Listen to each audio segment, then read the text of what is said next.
The ego is the system that runs your sense of self. It is made out of thought patterns, emotions, and behavioral loops, and the stories that try to hold it all together. Left unchecked, it creates endless existential searching, chronic disconnection, and the persistent sense that something is wrong. The goal of my videos is clarity, to see your identity and its contradictions for what they are, named precisely, to finally understand what it is that we're all running away from. If you want to be truly scientific about it, we have to say that there's no evidence for consciousness, as it has not been proven to exist. If you lay out a brain on an operating table, you can measure electrical impulses, blood flow, and chemical reactions. You cannot measure consciousness though. There's zero empirical, third-party data to prove a standalone substance or field called consciousness. Therefore, from a strict scientific standpoint, we all are just pretending that the thing that we call consciousness even exists at all. And if you say that this is very odd, because of course there's something like to be conscious, I know that because I am, then you're using empirical evidence of your own existence to assert it. Just that the sense that it is like to be something is so immediate that denying it feels silly. Yet, through science, we haven't found it. So whatever consciousness is in this weird spot where technically we have no evidence for it, but also we are always in immediate contact with its obviousness. And this is where the confusion starts, because we use one word, consciousness, to point to completely different things. Sometimes we mean a measurable thing in the external world. Sometimes we mean this private inner light, this sense that you're experiencing something inside yourself. And sometimes we mean the raw fact that reality appears at all. I'm saying the first one does not exist. I'm suspicious of the second, and I'm pointing directly at the third. The idea of consciousness just seems very meaningful, especially in how it relates to our sense of identity, death, and moral consideration. Philosophically, it's always important to admit that you can't know another person's consciousness. You can't know if I'm conscious or if I'm a philosophical zombie, which is the classical idea of something appearing conscious, but not actually having the internal lights of awareness on, so to say.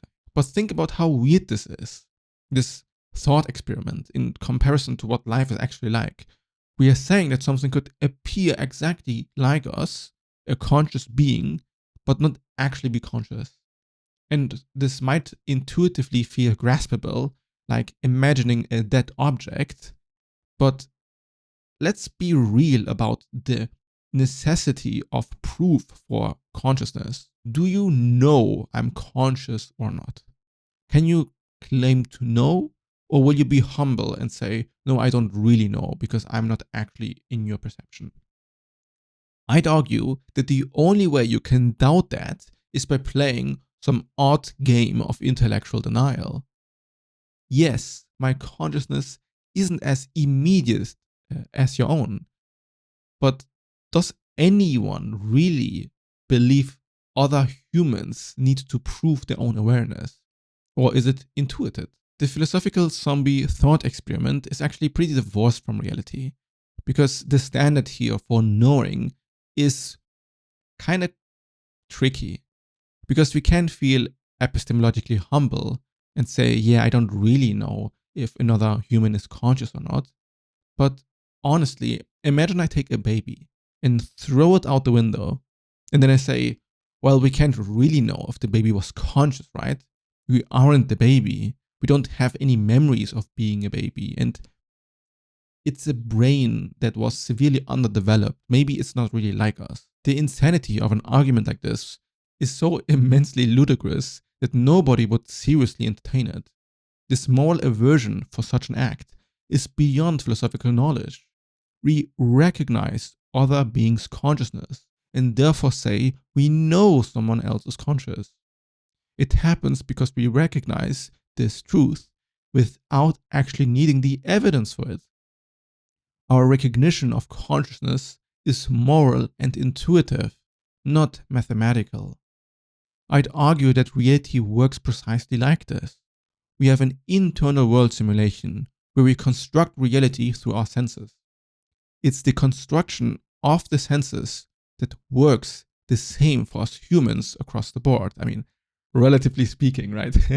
there are a lot of caveats here, but overall, when we see an object, we all see the same object and can describe it the same. And through the subjective perception, we know that something is like how we perceive it because we can corroborate and multiple people see the same thing. We can make mistakes, and it's important to not get stuck in some egoic need to be right and to not change your mind. But to take any object in reality and wonder, what is it really behind my conscious awareness, is nonsensical. Like, if you take this cup, for example, you can say that the real nature of this cup is that it is actually atoms. It's not really a cup, it's just atoms. And if you want to, you can say this. But if we are completely honest, you don't know where the atoms start and your consciousness begins. This is precisely what never has been determined. We create a separation between conscious things and non-conscious things. It helps us survive and creates a hierarchy of importance. It creates a sense of survival. And secondly, it gives moral consideration to living beings. It's clearly not the same to kick a rock and to kick a dog. The hierarchy matters because we understand what pain is through our immediate awareness of pain. But what consciousness is in its nature might not care about pain at all.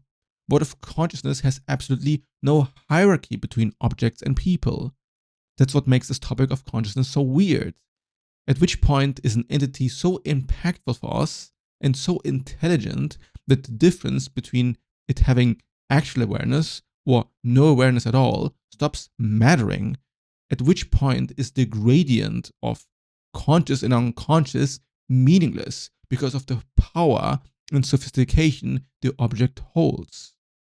Because from the outside, we are also just that matter atoms, just arranged in a very complex way and processing immense amount of information. The point is that existence is undeniable.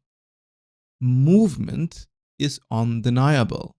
And information processing is undeniable. Then we go and invent a magical, invisible force called consciousness that pretends that we are the agents of existence, movement, and information processing. But in truth, that's all what reality is doing everywhere. We humans aren't special in that way at all. We are using our own subjective bias to separate ourselves from an universal law. Now, if you're clever, you either think this is proof that I'm some hardcore materialist because I'm denying the existence of consciousness, or it might sound to you as if I'm a panpsychist and saying literally everything is conscious. Depends on your personal bias, really. But if you have spent real attention to your own conscious awareness, then the distinction stops mattering. What we really are talking about when we say consciousness is just reality. But saying consciousness honors our inconsistent and different ways reality appears to us. You want reality to be this clearly definable and confinable thing, but if you can exist as a human and you can exist as a cockroach, then I think you are not in a position to say that cockroaches have no awareness at all and humans have the real consciousness and all of these tiny insects haven't, and bacteria also doesn't, and plants also doesn't, although we call them life forms. There's a huge bias here that the smaller things get, the more we assume it is not conscious in the way that matters. If you want to call the internal reality model of a human being consciousness, and for other species it's just another word, then of course you can do this. But notice that what you're really doing is trying to create a hierarchy where humanity is on top of that hierarchy, but it has nothing to do with any verifiable information. I use the word consciousness all the time to refer to internal reality models, or to reality itself, as the distinction starts to collapse the moment you dissolve egoic conditioning, which is very hard to grasp.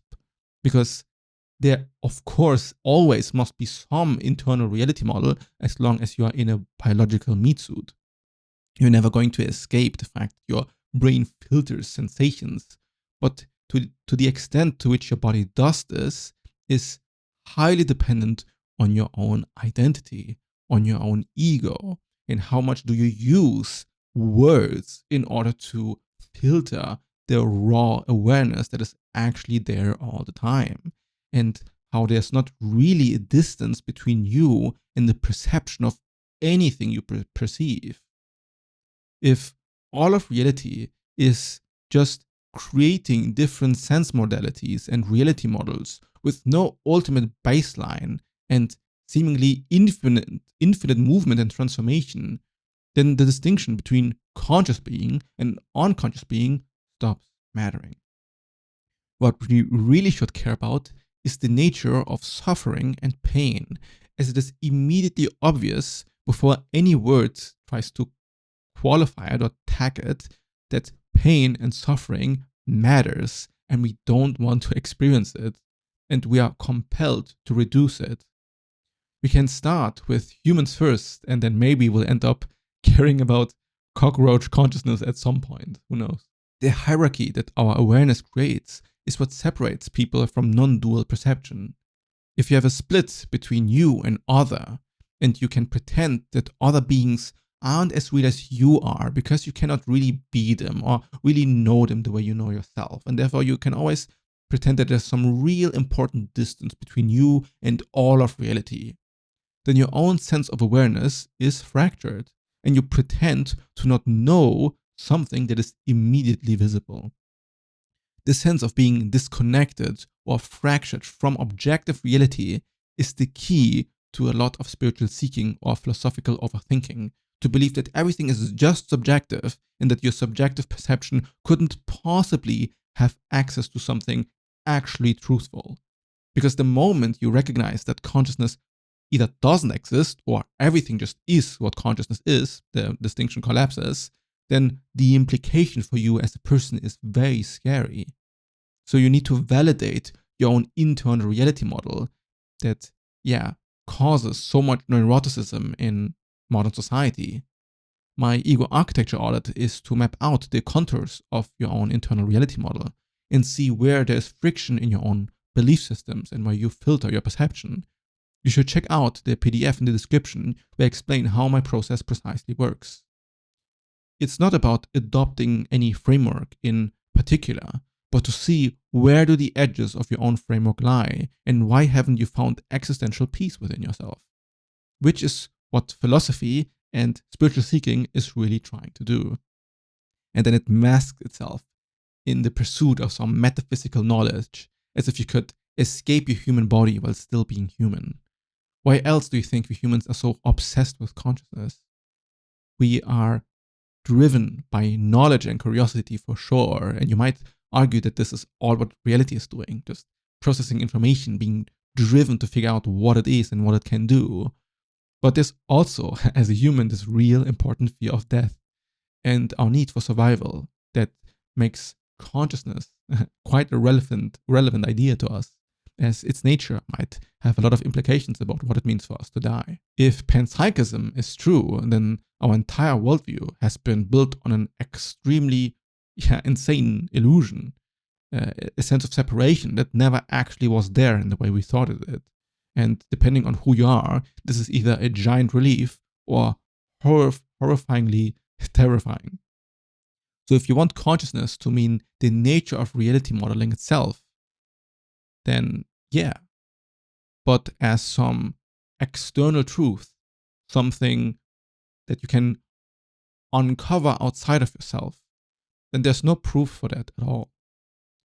Consciousness is not something you have. It's what you are.